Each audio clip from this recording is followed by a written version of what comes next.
Olá, estou aqui hoje para falar sobre as separações étnico-raciais que existiam no Brasil do século XIX, tá? Brasil colônia e depois Brasil Império. E mais precisamente em Santa Rita, né? Aonde a gente vai ter as segregações étnico-raciais de maneira muito evidente, onde havia uma igreja para os brancos, que era exatamente a igreja dedicada a Santa Rita, né? A igreja dos negros, que era aonde fica o João Úrsulo, a escola João Úrsulo hoje, ali era a igreja do Rosário dos Pretos, para homens negros escravizados.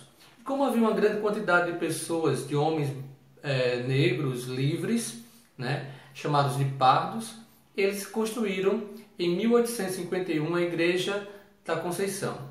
Essa igreja da Conceição, ela era uma irmandade, tá? Então a pergunta é: o que eram irmandades? As irmandades, elas surgiram na Europa durante o século XII ao século XIII, tá? Elas estavam inspiradas exatamente das corporações romanas, né, que tinham um vínculo de trabalho, né, que era uma ideia de se juntar, né, juntar as pessoas que tinham a mesma função para uma valorização do trabalho, né, do que eles desempenhavam, e também uma essa ajuda mútua. No catolicismo, essas irmandades elas vão ter um orágo, que é o santo de devoção, mais a ideia da caridade, né, dessa ajuda mútua. Até porque o Estado era ausente de muita coisa, de muita assistência, né? Então, consequentemente, a religião terminava fazendo esse papel. As irmandades elas chegam no Brasil mais ou menos assim, no século XVI, XVII, em Minas Gerais, né? E aí se propaga tanto Rio de Janeiro, Pernambuco, e consequentemente chega até a Paraíba, né? As irmandades elas estavam classificadas em irmandades de brancos, irmandades de negros, irmandades de pardos, né? Ou crioulos, como eram chamados também. E então havia essas separações pela cor, né? Mas todas elas tinham um padre que iria orientá-los, né? Em Minas Gerais isso era um tanto mais difícil, porque a proibição de padres não era tão fácil ter um padre, era de acordo com algum evento muito festivo, alguma coisa muito importante, então traria então o padre. Essas irmandades elas tiveram uma força predominante, elas tiveram uma importância muito grande dentro do catolicismo.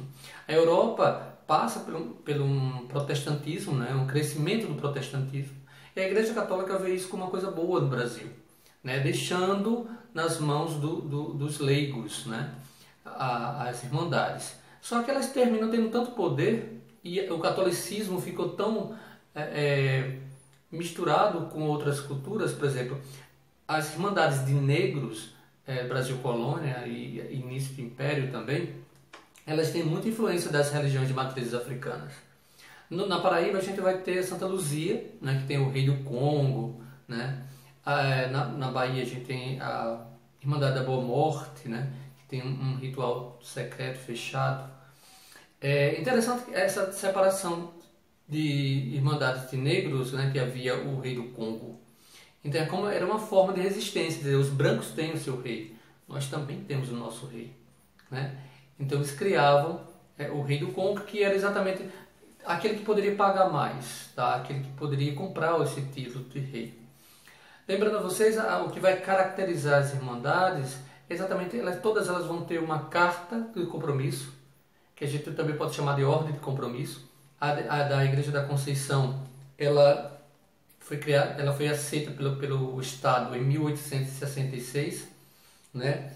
A carta de compromisso de ordem da Irmandade, ela é da Lei Provincial número 242, tá certo? De 29 de setembro de 1866. Então, havia as irmandades que elas não eram oficializadas, até esqueci agora o nome, como se chamava. Elas pias, né? Eram chamadas assim porque elas não eram necessariamente oficializadas pelo Estado, tá? E havia as irmandades que eram oficializadas. E aí elas vão ter compromisso, inclusive, de pagar tributos e tudo.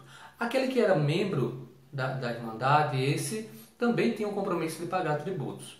Então esses tributos eram chamados de joias, tá? Ou esmolas. Eu deixei esse espaço aqui exatamente para a gente poder estar passando imagem. E aí eu vou passando a imagem de Debré.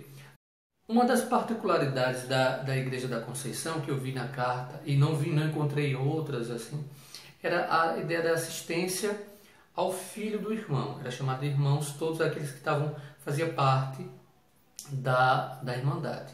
Então, aquele que morresse, deixasse um filho pequeno, a Irmandade daria todo o cuidado, teria todo o cuidado com essa criança até os 10 anos.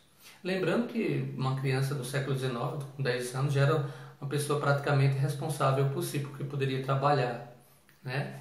Então, tinha esta característica na Irmandade da Conceição. Outra coisa que eu achei interessante da Igreja da Conceição, na carta de compromisso, é que eles não permitiam uma pessoa branca, né? E nem negros.